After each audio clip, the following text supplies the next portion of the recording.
பொதுமக்களின் பிரச்சனைகள் குறித்து உடனடியாக தீர்வு காணும் வகையில் உருவாக்கப்பட்ட காவல் உதவி செயலி மூலம் 1.17 லட்சம் பேருக்கு உதவப்பட்டுள்ளதாக தமிழக காவல்துறை தெரிவித்திருக்கிறது.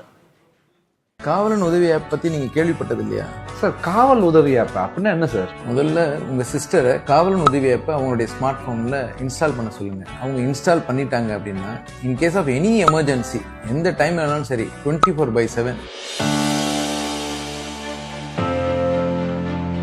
ஆபத்து காலங்கள், பிரச்சனைகள் போன்றவை குறித்து புகார் அளிக்க காவல்துறையின் 100 என்ற தொலைபேசி எண் பயன்பாட்டில் இருந்து வருகிறது.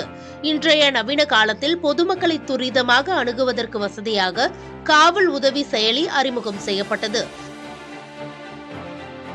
இச்செயலியை கடந்த 3 வருடங்களில் 8,45,043 நபர்கள் பதிவிறக்கம் செய்துள்ளதாக தமிழக காவல்துறை தெரிவித்துள்ளது.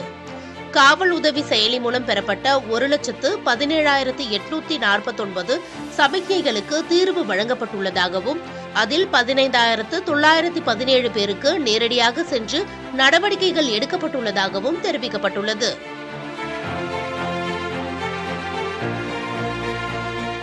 காவல் உதவி செயலி எப்படி செயல்படுகிறது என்பதை தற்போது பார்க்கலாம்.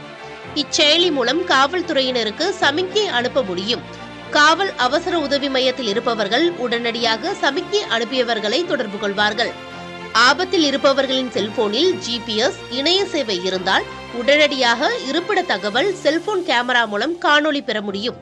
ஒருவேளை நெட்வொர்க் மற்றும் இணைய சேவை துண்டிக்கப்பட்டாலும் 30 முதல் 40 நிமிடங்கள் வரை சமிக்ஞை அனுப்பியவர்களை காவல்துறையால் கண்காணிக்க முடியும். அதேபோன்று நெட்வொர்க் இல்லாத இடங்களில் சிக்கிக் கொண்டால் செயலியில் உள்ள அவசர கால சிவப்பு பட்டனை அழுத்துவதன் மூலம் கடைசியாக இருந்த இருப்பிட தகவல்களை காவல் அவசர உதவி மையத்திற்கு குறுஞ்செய்தி மூலம் அனுப்ப முடியும்.